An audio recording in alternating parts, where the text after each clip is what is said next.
Hello and welcome to the EMBN Show, where we bring you news that selling your e-mountain bike is banned. Well, on eBay at least. Yeah, it's just got significantly harder in the UK if you want to buy or sell e-bikes. So where are you going to do it now? Let's get into the details.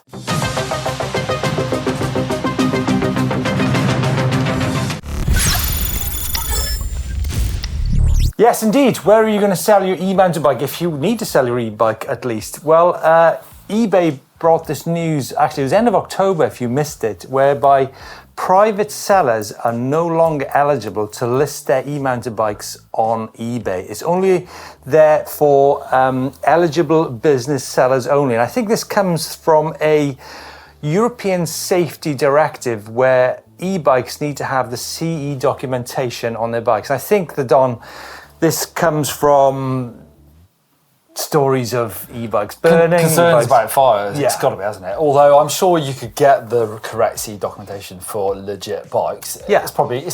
You'd probably have to do it to sell it. It's also batteries as well, you can no longer buy or sell. However, I have just been on eBay and searched for Specialized Evo and Canyon Spectral on, and you can buy them, although if you look into the details, it's listed as a bike and not as an e-bike. So eBay could potentially have search terms and, for example, ban sales of Levos. They aren't doing that at the moment, so you can find them, although it is a bit harder than before if you're going to search just through e-bikes. I think that part of the problem with this is the fact that e-bikes cover such a huge spectrum, don't they? I mean, you got some £500 e-bikes which you could argue over their trustworthiness. I think they're not proven. We've had them on the channel, whereby the batteries fall out and the cabling is all over the place. And I think what was interesting, when we've done home build videos on EMBN previously with Ray, who's actually a mechatronics engineer, he's a really interesting guy to talk to about the kind of the safety aspects of when you build an e-mountain bike yourself, because it's not really ideal for a home builder to put an e-mountain bike together. Yeah. And when you go to places like London or Bristol, you see all these couriers are going around with hub drives with 2 batteries and leads everywhere. You can see why there is a safety element which protects the buyer when it comes to e-mountain bikes. Right? I mean, it's a well-meaning move, of course, but it is a sweeping ban for all products. But who knows where it goes? Obviously, this is just UK at the moment. If this is going to spread worldwide and you'll struggle to sell your bikes on eBay worldwide, we don't know just yet. Should we give you folks the statement from eBay? It says, e-bikes. This includes e-bikes and their batteries, chargers and conversion kits can only be sold by business sellers. Please note that used e-bike batteries will no longer be able to be sold on eBay.co.uk. So as the Don says, it's UK only at the moment, but who knows what will happen in the future globally, right? Right, Steve, now on to another thorny issue, should we say, e-bike motor maintenance, which has been a problem for the industry probably, that is starting to be solved at least. You've been to the e-bike motor centre in the UK to see what they're doing with all sort of different brands of e-bike motor, but we're seeing quite a long list of places worldwide now that are trying to make a solution to this problem. 2 things. You mentioned thorn in my side. Maintenance isn't a thorn in my side. No, you don't bother with it. I can assure you that it's not a thorn in my side. No. Do you know what's quite interesting? It's very rare that we've had broken e-bike motors on the channel. Well, there's no water ingress in your bikes because they don't get washed. Well, so that's the thing, right? Going back to Paik at the e-bike motor centre, fantastic place. I think when we went down there, it highlighted a couple of things. First of all was that actually repairing or servicing your e-bike motor is actually not that expensive. I think £350 gets you a basic service whereby Pete replaces all the sort of suspect parts, which are the usual suspects when it comes to things such as batteries and seals on motors. The second thing which I learned from Pete Collard was the fact that water is a bad thing, and he actually never washes his e-bikes. And he tells me he's got one Levo there, which is done, I think he's done like 25,000 miles on it. Like insane. Like he cycles back and forth.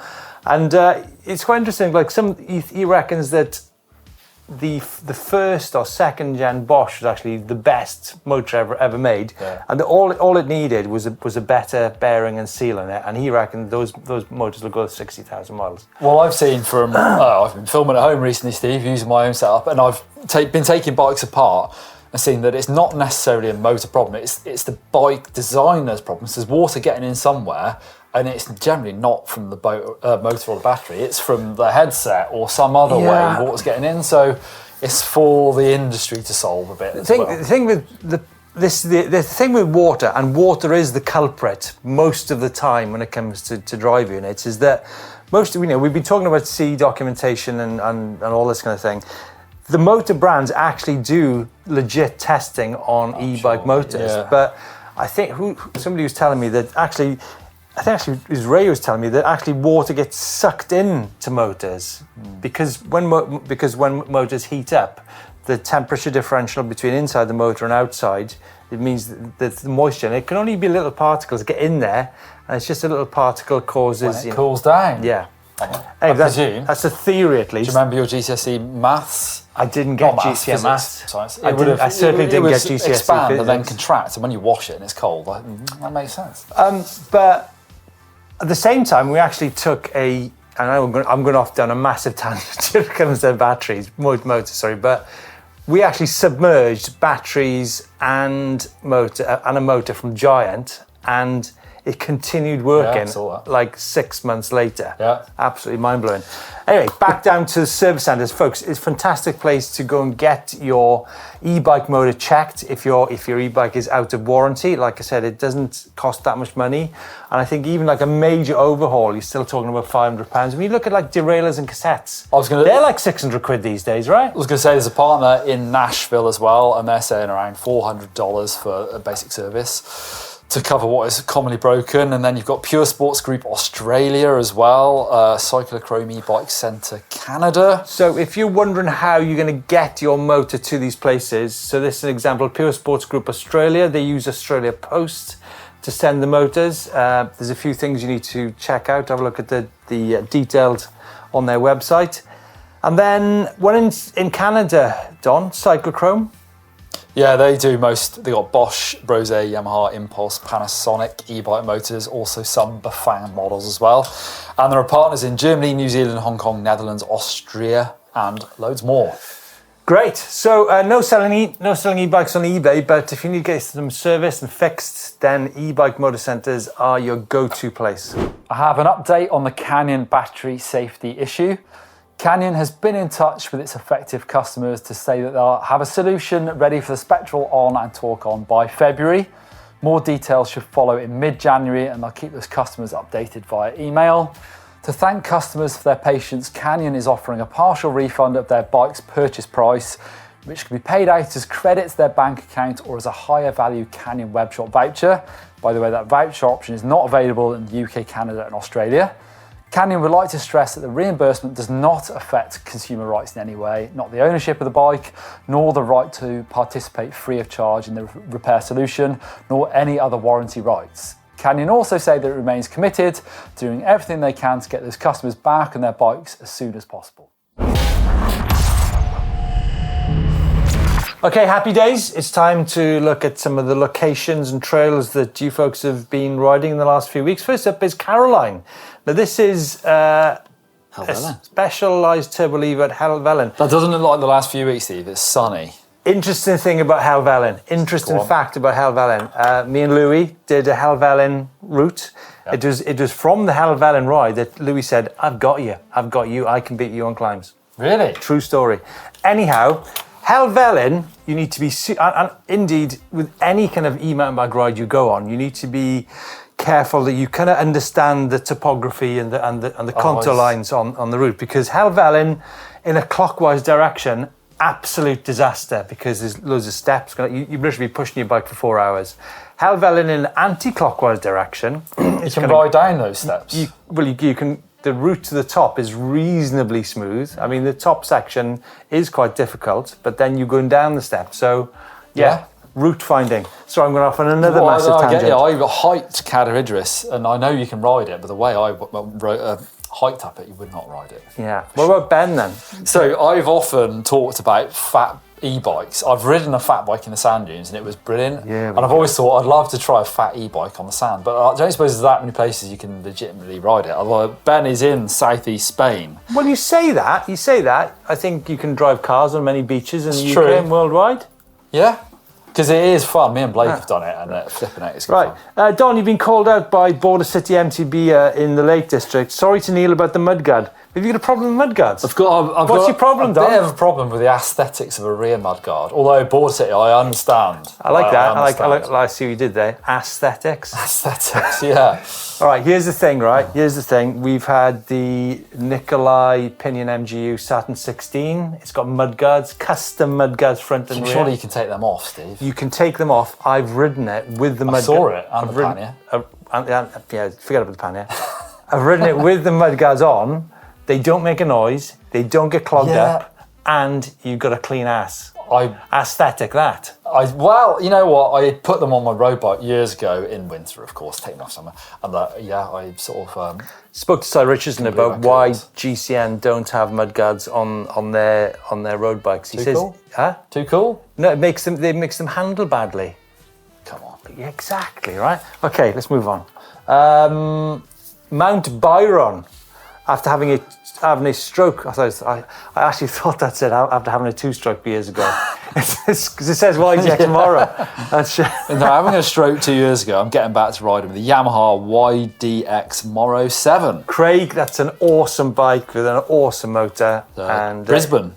Yeah. It's great, that's nice, isn't it? Do you know what? That's a very sunny, cool places this week.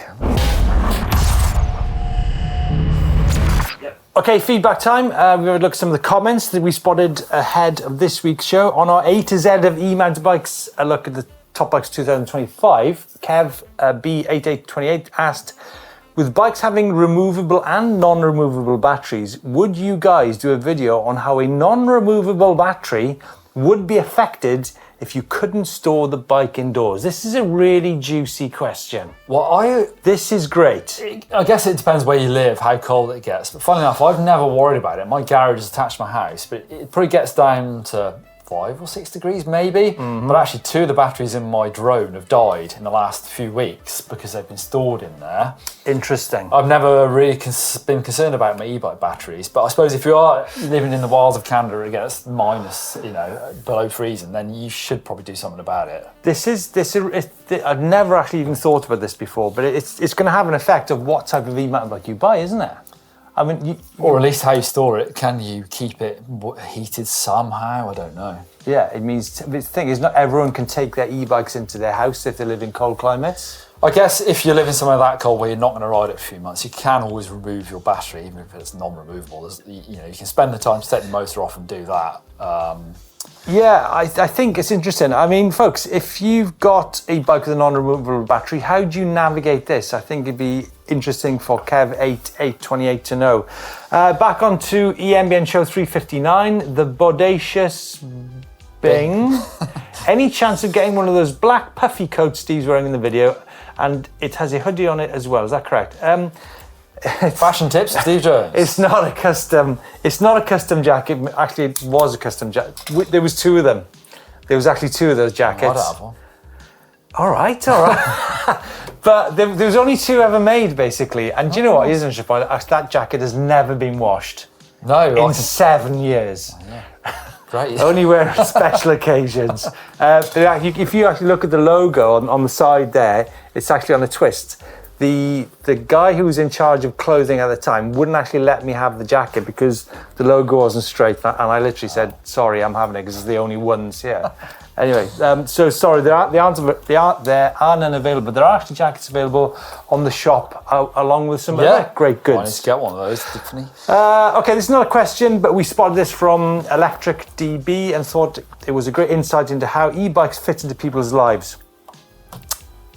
Elric TDB says, I recently pulled the trigger after getting the permission form signed in triplicate from my better half, and because our new windows had finally been paid off on the Canyon Strive-On CFR Underdog when it was on sale. I mean, what a fantastic bike. Yeah, great bike. We actually just did a video, Rich just did a video on the Strive-On Underdog versus the Burrell issue. So the Underdog is It's the bike. better value version. It is the bike. Yeah. And he or she says that I've ridden more frequently with more downs in the last month than the whole 2 years previously on my Y240. That's what that bike's about, isn't it? Bomben Hills. One final one from Pat Dennehy, who asks, maybe I missed the show, but when will the next show be focused on the Nikolai with the Pinion MGU? Thanks. It's something that people want to know about. They do. Well, that's a great point. I mean, we've already done 2 videos on EMBN about the Pinion MGU, one about more of an unboxing, the other one up in the mountains of northern Italy. However, we will bring you some news of some updates from the UK. Into the bike vault, and we're starting, Steve, in the home of mountain biking, Fairfax, California. Come on. I'm not sure about that. Marin County. I'm not sure about it. I was riding off-road on bikes in I don't come from Merthyr, but in the 1960s, 1969. I know, but this is the commonly recognised place. And it's the place where the mountain bike museum is. Do you know 2024, do you know Gary Fisher invented the name mountain biking he came up with mountain bike Brand before anything in else, 1974. Yeah. So it's the 50th anniversary. Yeah. But he didn't bring his first bike out until 1979. So we've got to wait 5 years for that session in California, in San Francisco with Gary Fisher. Gary, if you're watching, right? Anyway, Steve, we're going off topic because this is a rad wagon that is towing. It's actually been modified with dual 52 volt batteries, a 750 watt Bafang rear hub drive motor, and it's towing a Canyon Spectral on. Can I ask you a question? What does Jackie Chan's on a homemade white cart mean? Well, Jackie Chan's are the tyres, aren't they? Schwalbe Jackie Chan's. Right, I don't want a white. The cart made the carts. My local shop in Shrewsbury uses an e-bike to deliver bikes to and from people that are having them serviced. So I like the vibes, and you can also carry an extra person on the back. When you're telling me, you're saying that I'm going off on a tangent. Nice or super nice? It's quite a setup. I like it. Nice or super nice? Super nice. Oh, there's another person after your own heart. Phil. Phil, we love you. Obeya Wild M11 Canic Chase with an aesthetically unpleasing fender. Super nice, Phil. YT Decoy, I like the look of that. This is Summit Bike Park, California. I'm feeling very Californian this week. This YT Decoy proves that if a bike is designed well, you don't really feel the weight whilst riding it. It's like nice, super nice. I like that, super nice. It's got one of them mini bottles as well. It's designed to fit underneath the shock like that. Ryan, Giant Stance E+1, maiden voyage on my first e-bike at Lacamas Park in Camas, Washington, USA. Super nice. And that's the bike vault. Getting social this week. We're starting, this is on the TQ Instagram, and I've seen this trail pop up all over Instagram recently. I think it's in Germany, but let us know if you know where it is, because it looks absolutely amazing. What about Nebo Peak then? Jacob Snow on the Fadzua.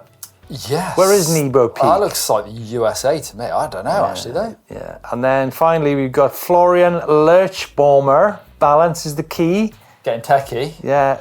What bike is that? Spitzahara. Look at that.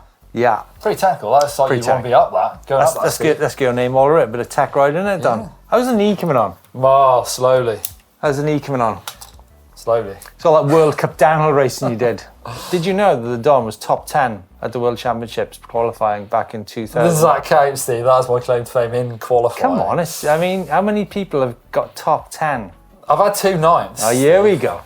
Here we go. Back to back. But yeah, that's a long time ago. And this is coming from a gentleman who considers himself an amateur rider. An average amateur rider. It's less than that. That was absolute nonsense, Don. Absolute nonsense. That is it.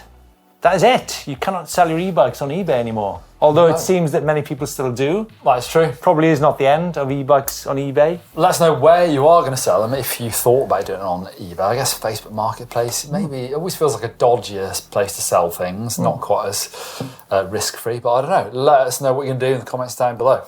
We'll see you next week.